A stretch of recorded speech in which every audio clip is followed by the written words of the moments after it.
Señores, ahí vimos lo que son las propiedades de la granada. Y mi queridísimo amigo, el doctor José Silier, que nos acompaña, me hablaba de que le recordaba su infancia, doctor. ¿Usted vale. Comió mucha granada pequeño? Sí, teníamos una vecina que tenía una mata de granada, sí. Y maroteábamos. Maroteaba, doctor. Sí, yo no me acuerdo el sabor. ¿Cuál es el sabor de la granada? ¿Es dulce? Sí, no, es una especie... ¿Cómo sería el sabor de la granada? Es una especie, sería una mezcla entre el saborcito de la toronja. Ok. ¿Como agridulce sería? Es un agridulce. Es un agridulce. Es un agridulce. Voy a tener yo que comprarme una granadita para probarla. Bueno, tiene que buscarla con mucho cuidado. Es una especie en extinción. Está en extinción, sí, está en extinción. Doctor, lo invitamos, sé que escuchaba la introducción del programa y lo invitamos porque hemos decidido que en algunos de los programas, algún día de la semana, durante la semana, traer un profesional para hablar acerca de los diferentes estudios que son recetados, recomendados por profesionales para que pacientes se hagan y sacar de ahí conclusiones con respecto a situaciones de salud. En esta ocasión vamos a empezar con el electroencefalograma. Y nos gustaría que usted nos explicara qué es ese estudio, para qué usted lo recomienda y cuáles son los resultados que conseguimos con él. De verdad, Pablo, que me enorgullece el iniciar la sección, ¿no? Sí, qué bueno, doctor. Bien, el electroencefalograma, en resumen, es el estudio eléctrico del cerebro. ¿Qué pasó? En el 1832, un médico inglés, Hans Berger, Hamburger es un plato, una carne. Hans Berger estudió... Que yo sea de paso es una ciudad francesa. Sí. Hamburger. Sí. Es una ciudad, no, alemana, perdón. Alemana, sí.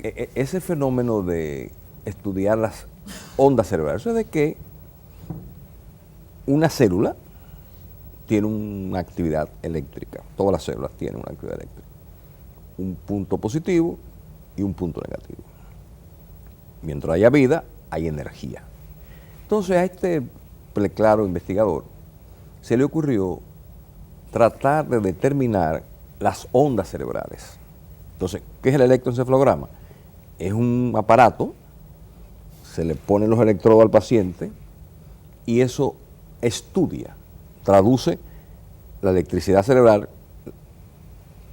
va al aparato y se convierte en una gráfica. Esa gráfica nos muestra varios aspectos importantes. El principal, la función principal del electroencefalograma, cuando uno lo recomienda, es valorar esa actividad eléctrica cerebral. ¿Qué uno procura? Saber si esa persona no tiene una actividad anormal que pudiera ser consecuencia en ese electroencefalograma de un infarto, una malformación, de una actividad, de un foco epiléptico, de un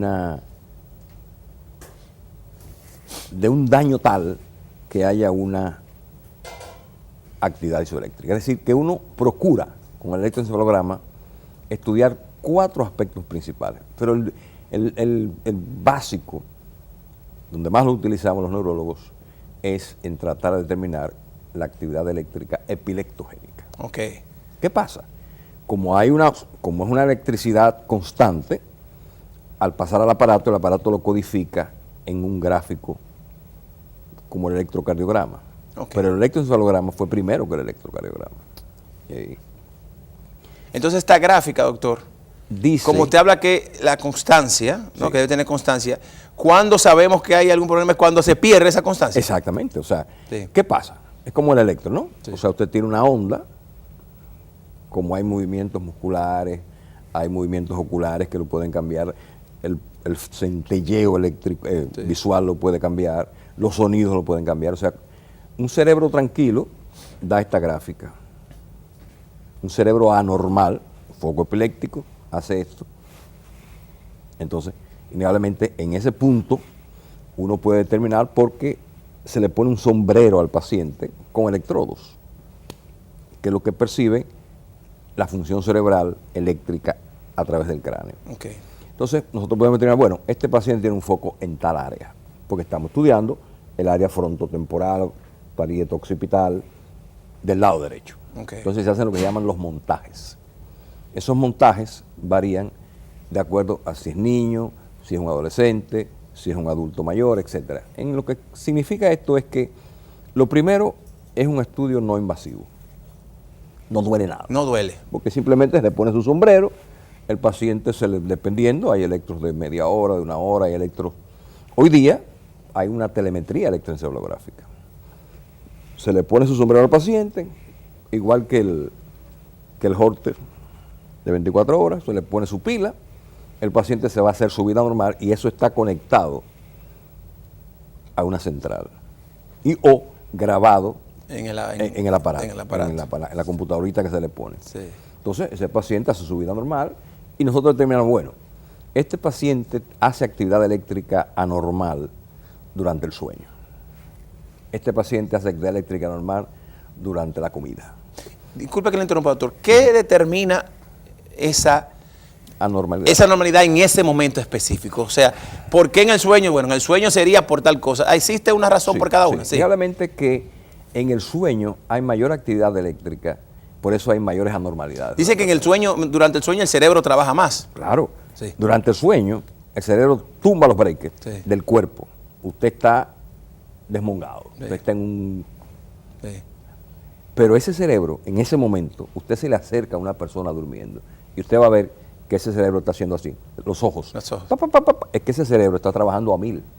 Ese es el momento donde él guarda memoria, donde él bota lo que nos sirvió en el día y se queda con una memoria. Sí. Por eso el sueño es rehabilitación. Por eso las malas noches son tan desagradables, o sea, porque es que el cerebro se agota si no duerme. Okay. El cerebro se restituye a sí mismo, se recompone a sí mismo durante las horas de sueño. Okay. Por eso es vital. Entonces, como es tan activa, por ejemplo, un detalle, los eventos convulsivos son más comunes en el sueño que en la vigilia. Son más comunes en la noche. Las convulsiones. O sea, las convulsiones epilépticas. Sí. Entonces, ¿qué pasa? Por ejemplo, tomemos un día. Esa persona tiene su casco de electrodos puesto ahí con su gel conectivo y hace su vida normal. Ese señor, cuando él comiendo, él se queda muchas veces como en el aire, como en el vacío. ¿Qué está pasando? Que esa acción de comer, de masticar, le está produciendo un evento eléctrico normal. Ese niño tiene ese aparato puesto, va a su colegio y él 10 o 12 veces en el día, ¿qué le pasó? Hizo una ausencia. O sea, se fue. Quedó bien, quedó así, viendo ahí, y vuelve y conecta. Es decir, innegablemente aquí tenemos en pantalla un programa americano, ahí están las gráficas. O sea, esa actividad es anormal, es una actividad normal. Es que ese niño puede estar haciendo ausencias. Generalmente cubrimos todo el cráneo para estudiar todas las áreas cerebrales y ahí está la imagen. Es un electroencefalograma, son imágenes. Fíjense bien que hay unas ondas como que son lisas, ¿no? Sí. Y hay otras que alteran. Sí. Esas ondas alteradas son anormales. Doctor, y entonces, esto ustedes los doctores lo recomiendan, ¿no? Para determinar si hay anormalidad eléctrica. Que puede traducirse en epilepsia, epilepsia, malformaciones arteriovenosas, tumores cerebrales. Los tumores cerebrales son... Sí. Claro, ¿qué ha pasado con esta tecnología? Que al disponer de tanta tecnología radiológica tridimensional, ya esto se está usando cada vez menos. Cada vez menos. Porque innegablemente, o sea, si usted le dice a una persona, si usted me dice a mí como neurólogo que voy a estudiar a un paciente y yo me voy a lo más moderno. ¿Qué es lo más moderno? ¿Qué está sustituyendo el electro? electroencefalograma está siendo sustituido por una nanotecnología avanzadísima y por la resonancia magnética espectroscópica, por el PET scan, el SPET. Sí. O sea, que dan información no solamente de... Más amplia sería. No, es más amplia. Sí, se amplía la información ahora con los nuevos equipos. Claro. ¿Qué pasa? Sí. Lo ideal es tener toda la información para hacer el match. O sea, tenemos un electro normal que dice que el lóbulo temporal es el anormal, está dañado. Tenemos un PET scan que nos dice que es la parte baja del lóbulo temporal. Tenemos una resonancia espectroscópica que nos dice que ese lóbulo temporal está alterado en memoria, en unos metabolitos que genera el cerebro. Entonces, lo ideal es la medicina de alta tecnología. Sí, claro. Claro, tiene un costo. Entonces, cuando tú tomas una persona que su segurito solamente le cubre hasta tanto, que él no puede hacerse tal cosa, entonces eso nos obliga a optimizar. Claro. ¿Qué es lo mejor? ¿Con qué estudio yo consigo la máxima información? Doctor, el otro día Vicente Bengoa, es ministro de Hacienda, tuvo un accidente cerebrovascular. Y yo le tenía la pregunta, hasta lo iba a llamar para preguntarle, ¿existe algún estudio del cerebro que se pueda hacer, que usted recomienda que se haga cada cierto tiempo para determinar si hay una propensión a este tipo de accidentes o estos accidentes son como son los accidentes, inevitables? No. Hay alternativas. Sí. ¿Cuáles? El chequeo cardiovascular. Ese chequeo vascular dice cómo andan las grasas, cómo andan los colesteroles, número 1. Segundo, el Doppler carotídeo nos dice cómo están las arterias, ¿verdad? O sea, ya tenemos un corazón estudiado, seguimos subiendo. Las carótidas, ¿qué tal? No, aquí hay unas placas ateromatosas ese paciente. Seguimos subiendo, podemos hacer una angiotomografía. Seguimos subiendo, una resonancia magnética, espectroscópica. Sí. Entonces, ¿qué significa eso? Que hoy día el cerebro es usted se chequea el corazón, se chequea el páncreas, se chequea el hígado, se chequea los intestinos, pero nadie se chequea el cerebro. Es cierto. Nadie va, doctor Sillier, mire, yo quiero que usted me haga un chequeo cerebral. ¿Qué es ese chequeo cerebral? Que hacemos todos estos elementos técnicos, tecnológicos, y vamos a determinar, ese paciente tiene, en vez de sangre, un paquete de grasa circulando. O sea, hay gente que no tiene sangre en las venas, que tiene una mercocha de grasa, unos colesteroles elevadísimos, unas grasas en sangre elevadas. Entonces, ese es un paciente fumador, hipertenso, exceso de alcohol, no hace ejercicio. ¿Qué tiene ese paciente? Una bomba de tiempo en sus manos. Entonces, a ese paciente le hacemos todos estos estudios y alguno va a estar alterado. Entonces, lógicamente, ese paciente tiene que pasar a una prevención ya objetiva del problema. Pero en el caso de los pacientes sanos, ¿cuál es la recomendación que usted como neurólogo hace? ¿Cada qué tiempo y qué estudio en específico? Si hubiese que hacerse uno, por ejemplo, a los hombres le dice que hay que hacerse después de los 40 años el de la próstata anual. Exacto. ¿Cuál en el tema del cerebro, cuál es el estudio que hay que hacerse y a partir de qué fecha anualmente? Si la pregunta uno solo, yo elegiría la angiotomografía. Segundo, le pondría el Doppler carotídeo. Claro, estamos asumiendo que ya el organismo está estudiado. La parte cardiológica, la parte vascular, la parte hepática. O sea, asumiendo que todo lo otro se ha estudiado, porque el problema es que el pobre cerebro tiene muchísimos enemigos. ¿Tú sabes cuál es el enemigo principal del cerebro? ¿Cuál, doctor? El corazón. Las principales... Iba a decir que los motoristas. Sí. Es verdad, sí. Los motoristas son el corazón. Es válido. Son los motoristas. Los motoristas. Sí. Pero ese fenómeno de preservar el cerebro tiene la vertiente de que tenemos nosotros que cuidar desde una uña enterrada hasta el cerebro. ¿Qué quiero decir con esto? Que el organismo es un conjunto, ¿verdad? Hay personas que nunca han hecho ejercicio. Hay personas que nunca han sabido su presión arterial. Hay personas que son diabéticos y andan por ahí bebiendo muchísima agua y comiendo mucho y no saben que son diabéticos. Hay personas que se fuman 2 cajetillas diarias. Hay personas que viven en un estrés permanente. Comiendo muchísima grasa y de todo en la calle. La chatarra. Sí, chatarra. Todos esos son factores de riesgo.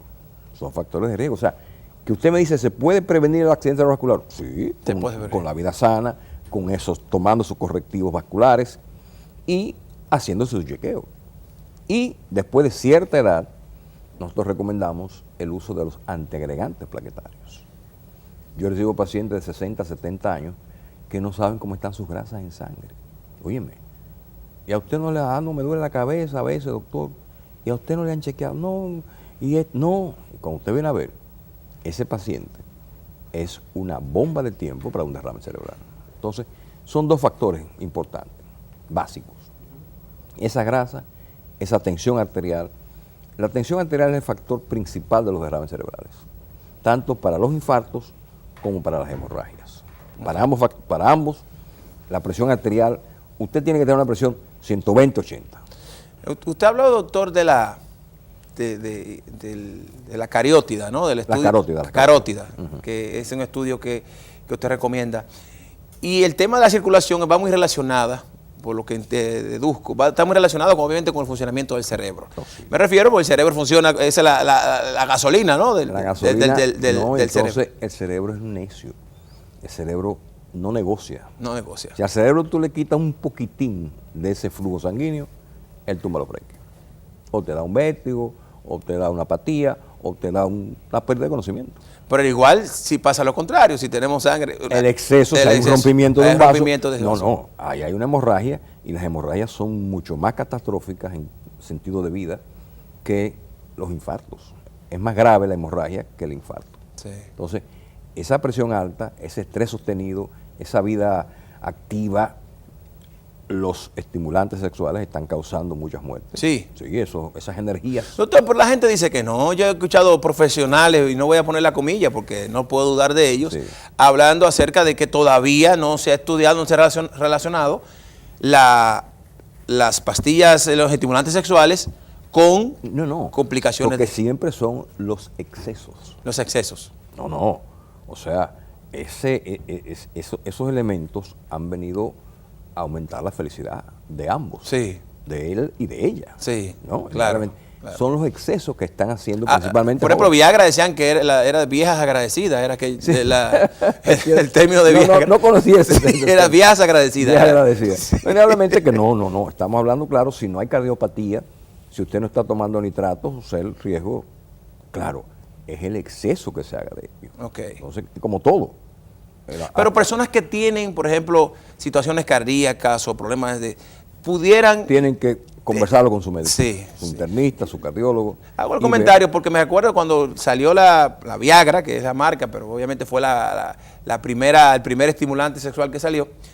No, el primer estimulante científico. Científico, ¿sabes? es cierto. Los chinos usaban. Es verdad, científico y ya vamos a decir probado, comercializado. Exacto. Y hablaban de que no es todavía lo dice que no es. Primero hay que hacerse un chequeo, claro, o sea, para ver si todos los factores de circulación, cardíacos, estaban funcionando de manera correcta para poder utilizar porque puede causar... Tomemos un ejemplo. Sí.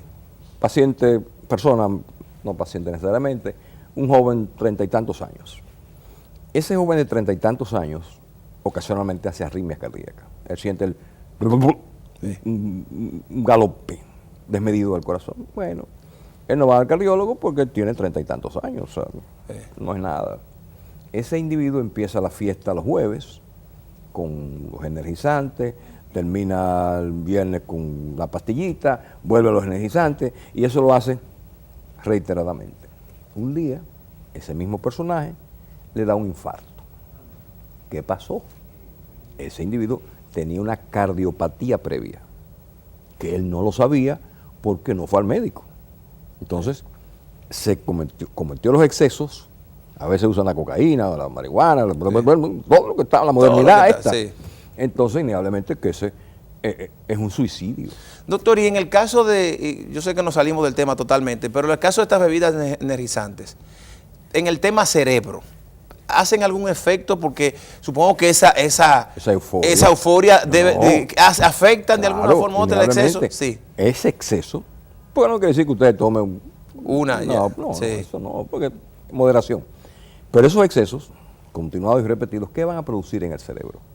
Ellos van a producir que el cerebro, un ejemplo, vamos a hacer un símil. Si usted sale en tu carro de aquí del canal, en primera, y te pones a recorrer la capital, ¿qué le va a pasar a ese motor? Se va a fundir, se va a calentar. Es lo mismo. Claro. Usted pone el cerebro a trabajar a 1000, usted no duerme, vuelve de nuevo a 1000, no duerme. ¿Qué le va a pasar al cerebro?